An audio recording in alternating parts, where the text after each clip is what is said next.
Shalom Pak Bambang, saya mau izin bertanya. Benarkah Alkitab berbeda-beda? Mohon pencerahannya. Dan mana Alkitab yang dipercaya? Seringkali ini juga menjadi bahan dari orang-orang yang mencari kelemahan iman Kristen. Padahal itu bukan kelemahan, itu kelebihan. Kenapa dianggap kelemahan? Karena Kristen mewarisi sejarah yang sangat panjang.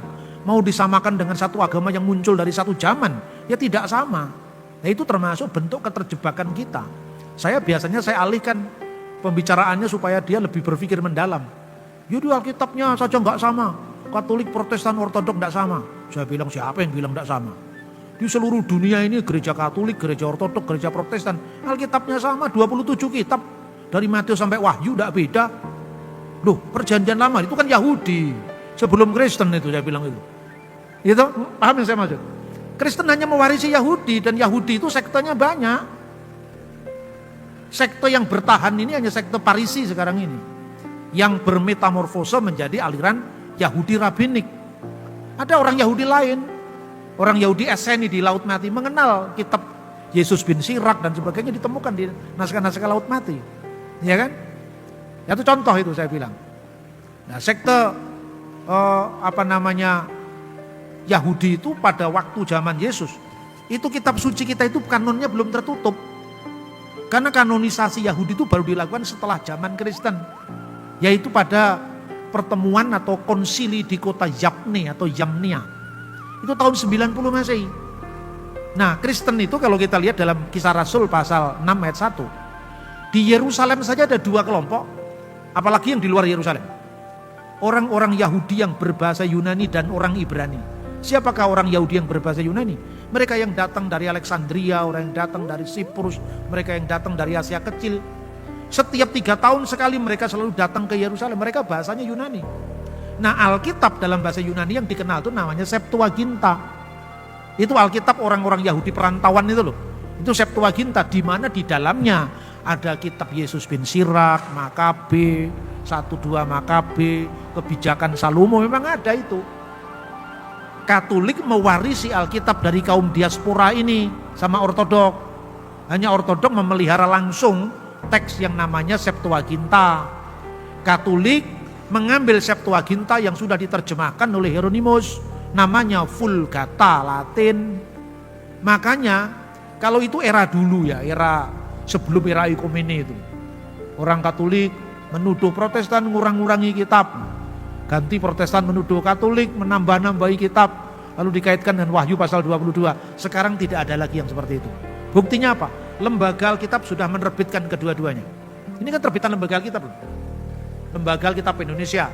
Alkitab Deuterokanonika. Di sini ada Konferensi Wali Agung Gereja Indonesia KWI. Jadi yang 66 kitab ini yang kita tulis kemarin ya, itu kanon Ibrani. Ya kanon Ibrani. Dari Kejadian sampai Maleaki. Kenapa Maleaki sebagai kitab terakhir? Ini pun urutannya juga tidak sama dengan teks aslinya. Urutan aslinya itu yang terakhir itu Tawarik. Maleakinya ada di agak tengah. Karena urutan Yahudi itu begini. Tanak. Jadi kitab perjanjian lama kita yang satu ini diwarisi Yahudi dan Kristen. Orang Yahudi tidak percaya Yesus pun Alkitabnya perjanjian lama yang namanya Tanak itu. Tanak itu Torah, Nevim, Ketubim. Torah itu terdiri dari Bereshit, Elesemot, Wajikra, Bamidbar, Devarim, Kejadian, Keluaran, Imamat, Bilangan, Ulangan. Kemudian Nebiim, nabi-nabi. Nebim itu terdiri dari Nebim Risonim, Nebim Akarunim. Nabi-nabi awal, nabi-nabi akhir. Dan nabi-nabi akhir itu dibagi lagi menjadi nabi-nabi besar, nabi-nabi kecil. Nabi besar itu yang Yesaya, Yeremia, Yeskiel, yang kecil-kecil itu 12 nabi itu persis sama. Yang terakhir itu Ketuvim. Ketuvim itu diawali dari Tehilim, Misele atau Mazmur, Amsal, terakhir Tawarik. Nah, Maleaki di tengah-tengah yang tadi nabi-nabi kecil tadi gitu loh. Urutan Indonesia ini diambil dari urutan Septuaginta tanpa Deuterokanonika, bukan urutan Ibrani. Makanya kalau Bapak Ibu membeli Alkitab bahasa Ibrani Indonesia terbitan Lai, jangan kaget. Itu ada dua, Ibrani Indonesia. Tapi urutan kitab yang terakhirnya adalah kitab Maleaki. Itu urutan aslinya menurut Tanak. Nah kalau ini urutan Septuaginta setelah dipisahkan Deuterokanonika. Ya. Makanya kalau pendekatan sekarang tidak seperti zaman dulu. Orang misalnya salah satu argumentasi dari kalangan Protestan, kita tidak bisa menerima kitab-kitab itu karena tidak pernah dikutip oleh Yesus gitu misalnya. Karena pada zaman Yesus kitab itu masih dalam proses pembentukan. Ya misalnya, belum semua mengenal yang namanya buku yang namanya Makabe. Tetapi yang tercatat dalam Makabe itu sampai sekarang dipraktekkan orang Yahudi. Juga dihadiri oleh Yesus dalam perayaan. Jadi kalau Yesus mengutip langsung dari Makabe tidak. Seperti yang dikatakan, seperti yang tertulis dalam kitab Nabi tidak pernah ada. Tapi kalau Yesus menyuarakan hikmat yang ditulis oleh kitab Deuteronomi, ya. Misalnya, marilah padaku hai kamu yang letih lesu dan berbeban berat. Itu gaung dari buku yang namanya Yesua ben Sirak. Kitab Ibrani bukan kutipan langsung. Yesus itu adalah gambar Allah yang menopang segala sesuatu. Itu bisa sejajar dilihat dari kebijakan Salomo pasal 7 ayat 18 dan 19. Pantulan dari cahaya kekal dan gambar wujud Allah itu ada di sana. Jadi karena itu bukan tanah maka tidak langsung dikutip dalam pengertian seperti tertulis firman Tuhan. Tapi kebijakan itu dilanjutkan dipelihara oleh orang Yahudi. Bahkan perayaan Yahudi yang namanya Hanukkah. Hanukkah itu perayaan penahbisan bait suci. Makanya kalau Bapak Ibu pergi ke Israel, ada kaki dian bercabang 7. Ya, ini tadi. Bercabang 7 itu namanya apa? Menorah. Itu ada ayatnya dalam Taurat kan? Tapi kalau Anda pergi ke Israel ada kaki dian bercabang 9. Ayatnya di mana itu? Tidak ada dalam perjanjian lama Ibrani, tapi adanya dalam 1 dan 2 Makabe. Kenapa? Karena itu terjadinya intertestamental. Jadi setelah kitab Ibrani ditulis, antara tahun penulisan kitab Ibrani, kitab Maleaki, kitab Zakaria ini sampai perjanjian baru, itu ada kurun kira-kira 500 tahun. Nah kurun itulah yang diisi oleh buku-buku Deuterokanonika. Maka apa yang diperingati dengan peristiwa zamannya Makabe itu? Itu waktu itu kan Israel itu kira-kira gini kalau kita lihat ya. Makanya kalau pertanyaannya satu orang itu 5 pertanyaan, bagaimana mau dijawab singkat? Kan bisa salah kemana-mana itu jawabannya kan. Satu orang pertanyaannya 5. Sahabat memerlukan waktu sendiri. Kalau sekedar saya jawab, ya kita bukan lagi sahabat, kita perjanjian baru. Selesai kalau jawabannya begitu kan. Tapi kalau saya jawab begitu nanti malah menimbulkan misunderstanding. Jadi saya ulang lagi. Jadi setelah pembuangan Babel, tahun 586 sebelum Masehi, itu ada peristiwa yang namanya pembebasan orang-orang Yahudi dari Babel lewat dekret Kores Agung. Itu tahun 539 sebelum Masehi. Mereka diizinkan jadi bekas tawanan Babel. Dan ini juga tidak hanya tercatat dalam Alkitab loh, hebatnya Alkitab kan di situ. Bukan sekedar buku yang diklaim firman Tuhan harus dijaga. Kalau firman Tuhan ini sampai dikutip salah kemudian kena penodaan agama, nggak pernah begitu. Yang menjaga Alkitab itu sejarah yang mengkonfirmasikan kebenaran Alkitab. Makanya jangan terlalu takut kalau ada orang bikin sejarah baru. Kalau nggak terbukti hilang-hilang sendiri nanti itu.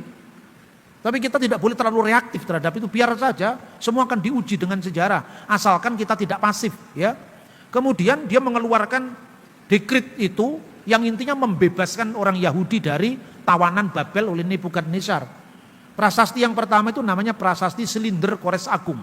Pada baris ke-33 itu menyatakan informasi yang sama dengan kitab Esra dan kitab Nehemia, bahwa mereka diizinkan pulang ke rumah, ke wilayah negeri mereka masing-masing, dan difasilitasi untuk membangun bait suci bagi rumah ibadat masing-masing. Itu hak asasi manusia pertama di dunia itu, Kores Agung itu.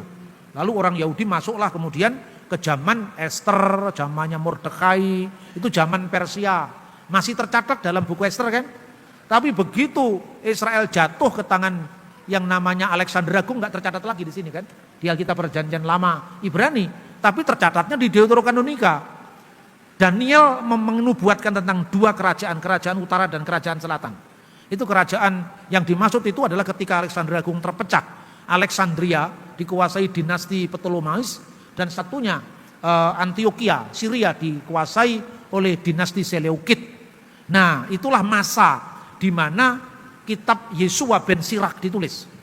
Masa hikmat itu. Hubungan Yahudi dengan bukan Yahudi itu berjalan sangat baik, makanya muncullah Septuaginta diterjemahkan di sana. Karena apa? Mereka tidak keberatan dengan bahasa Yunani. Nah, menjadi masalah tahun 157 sebelum Masehi.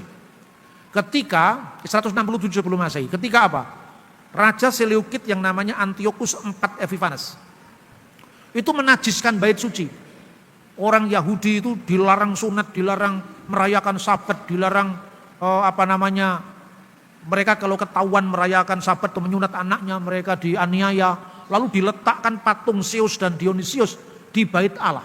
Itu yang membuat orang Yahudi benar-benar tersinggung, marah, dan akhirnya melahirkan pemberontakan anak-anak imam besar Matatias. Anak-anak imam besar Matatias itulah yang dikenal dengan dinasti Hasmonaim atau dinasti Makabe.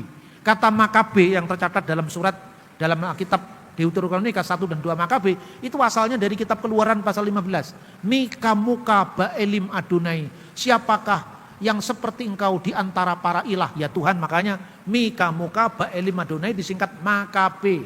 Lah itulah yang menceritakan perang antara Makabe dengan orang Yunani. Perang itu tidak berimbang. Tapi karena orang Yahudi melakukan politik gerilya kayak perang Diponegoro itu, mereka lebih tahu medan, Tuhan pun memberi mujizat. Kelompok yang tidak seberapa besar pun menang dengan Yunani. Akhirnya bait Allah ditahbiskan. Kapan bait Allah ditahbiskan? Tanggal 25 bulan Ibrani ke-9 Kislev. Dan ketika pentahbisan bait suci itu, kalau menurut versi Yahudi ini, menorah itu hanya tahan untuk 8 hari perayaan. Kan perayaan terakhir itu hari ke-8. Tapi mereka tidak mampu untuk menghadirkan minyak zaitun ke pusat kota. Karena mungkin di luar-luar kota itu masih dikuasai tentaranya Antiochus. Lalu dengan minyak zaitun 1 hari itu, dia bisa merayakan penahbisan bait suci selama 8 hari 8 malam perayaan. Lalu mereka berpikir dari manakah minyak yang menyalakan api yang 8 ini? Dari Tuhan, karena itu mujizat. Makanya di sini ada 4. Di sini ada 4, tengahnya paling tinggi. Itu namanya Syamas. Ya, yang menyalakan keempat yang lain ini. Inilah yang diperingati oleh orang Yahudi sekarang. Jadi kalau banyak orang yang datang ke Israel tanya kepada saya, Pak, kenapa ada 2 kaki dian? Ada kaki dian 7, ada kaki dian bercabang 9. Yang 9 itu memperingati peristiwa Makabe. Di mana itu tercatat? Ya nggak tercatat di Alkitab Ibrani. Wong kejadiannya baru tahun 152 sebelum Masehi. Lah kejadian-kejadian yang tidak tercatat antara 500 tahun sebelum perjanjian baru itu yang dicatat di buku ini. Jadi itu buku sejarah kalau tidak mau mengakui. Jadi kanon yang enggak buku sejarah. Makanya Profesor Bumendal dalam bukunya yang berjudul Pengantar Perjanjian Lama yang diterbitkan oleh BPK Gunung Mulia mengatakan kalau orang Protestan tidak menyebut buku ini sebagai kanon karena mengikuti kanon Yahudi yang di Yamnia tadi, kanon Yahudi yang di Tanah Suci yang dibuat pun setelah zamannya Yesus. Maka disebut di situ sebagai devotional book, buku-buku sejarah yang membangun kerohanian. Tapi kalau orang Katolik menyebutnya kanon, tapi disebutnya kanon kedua. Kanon pertamanya sama, Protokanonika 66 kitab yang kemarin kita tulis. Jadi kalau Anda belajar kepada Romo-Romo Katolik yang namanya kanon yang disebut kitab Ibrani, ya kitabnya 66 sama. Tapi karena sejarahnya tidak hanya mencakup 500 tahun sebelum zaman Yesus yang kosong tadi, isinya ini maka disebut kanon, tapi kanon kedua, Deuterokanon. Nah teman-teman yang suka usil ngurusi Alkitab itu, saya bilang mana yang beda? Sama 27 kitab. Nah itu Deuterokanonika. Deuterokanonika kan kanon kedua. Kanon pertamanya kan sama, Protokanonika 66 kitab. Soal Protestan tidak menyebut kanon, tapi menghormati buku itu. Intinya kan begitu saudara-saudara. Nah kemudian teman-teman ini masih aja usil nanya. Lu kok kitab suci kok ada kanon pertama, kanon kedua? Nah kamu juga punya hadis, ada hadis Sokeh, ada hadis Hasan. Sama juga ada tingkatannya. Ya jawaban gampang-gampangan itu. Supaya orang tidak selalu aja ngurusi agama lain. Tapi kekristenan jangan kemudian mau diadu domba dengan itu. Karena apa? Lembaga Alkitab ini loh contohnya. Lembaga Alkitab menerbitkan dua-duanya. Ini prestasi oikumene yang patut disyukuri yang luar biasa. Yang dilakukan lembaga Alkitab di Indonesia. Di Mesir masih terpisah ini. Jadi yang namanya Deuterokanonika itu diterbitkan sendiri oleh gereja ortodok. Kanon kedua itu. Tapi yang diterbitkan oleh lembaga Alkitab Mesir hanya 66 kitab. Di Indonesia dua-duanya diterbitkan lembaga Alkitab Indonesia loh. Yang notabene kebanyakan teolog Protestan menerjemahkan. Ini luar biasa. Jadi sekarang ini adalah era oikumene. Bukan lagi era asal beda dengan sesamanya tadi.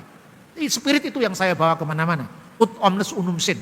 Agar mereka semua menjadi satu. Oke Pak Bambang, penjelasan Anda sangat mencerahkan dan menguatkan iman kami. Terima kasih, Tuhan Yesus memberkati.